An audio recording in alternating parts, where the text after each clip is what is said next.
యేసయ్య 12 మందిని ఏర్పరచుకున్నాడు తనతో ఉండటానికి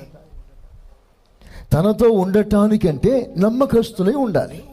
ఆ బంధాన్ని అంతవరకు కాపాడుకోవాలి. నమ్మకస్తులు అంటే ఏదైనా భరించాలి, ఏదైనా సహించాలి, ఎంత వెలైనా చెల్లించాలి. వారొక్కసారి చేసిన నిబంధన ఎన్నడూ తెగకూడదు, రద్దు కాకూడదు. ఆ నిబంధన కాపాడుకోవటానికి ఎంత నష్టమైనా అనుభవించడానికి ఇష్టపడగలిగిన వారే నమ్మకస్తులు. స్తోత్రం చెప్పండి గట్టిగా, హల్లెలూయా. ప్రభు దగ్గరికి వస్తావని, ప్రభుతో సంబంధం కలిగి ఉంటావని, ప్రభుతో నడుస్తావని, ప్రభు దగ్గరగా ఉంటావని తీర్మానం చేసావే, ఆ తీర్మానానికి వ్యతిరేకంగా ఎన్ని శోధనలు వచ్చినా వాటిని జయించి ప్రభుతో సంబంధం కాపాడుకోవాలి. ఆమేన్. అందులో ఒకడు నమ్మక ద్రోహి అయిపోయాడు.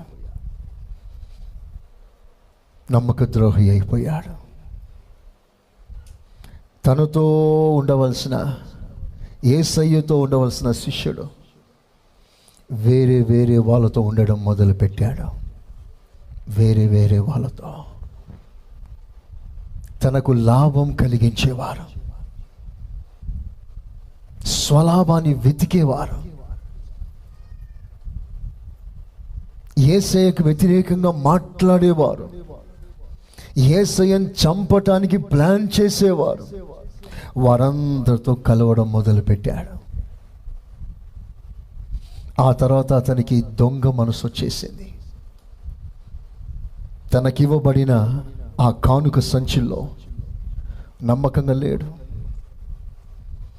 అపనమ్మకస్తుడు. ఆ చంద కానుకలో కొంత తీసి దొంగిలిస్తూ ఉన్నాడు. ఒక్కసారి జరగలే, కంటిన్యూగా జరుగుతూ ఉంది. ఆ తర్వాత దేవునికి చాలా దూరం అయిపోయాడు. పాఠం ఏంటంటే, కొంచెంలో నమ్మకంగా ఉండు. పెద్ద శోధన వచ్చినప్పుడు దేవుడు నిన్ను కాపాడతాడు. స్తోత్రం చెప్పండి గట్టిగా. పెద్ద శోధన తట్టుకునే బలం నీకు లేకపోవచ్చు, కానీ చిన్న శోధన జయించే కృప నీకుంది కదా. అంటే నువ్వు కొంచెంలో నమ్మకంగా ఉంటావు. అనేక పట్టణాలను ఏలే శక్తి, ధైర్యం, కృప, వరం దేవుడిస్తాడు. when we are faithful in small things, చిన్న విషయాలు. యూదా అలా ఉండలేకపోయాడు.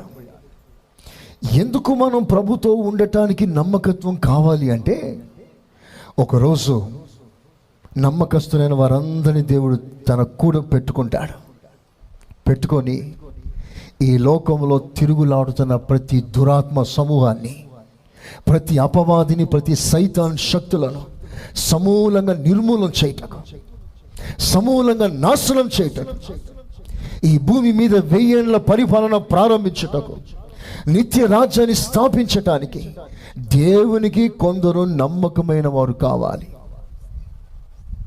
వారందరినీ దేవుడు పోగేసుకొని వెళ్ళి సైతాన్ని నిర్మూలన చేయబోతున్నాడు.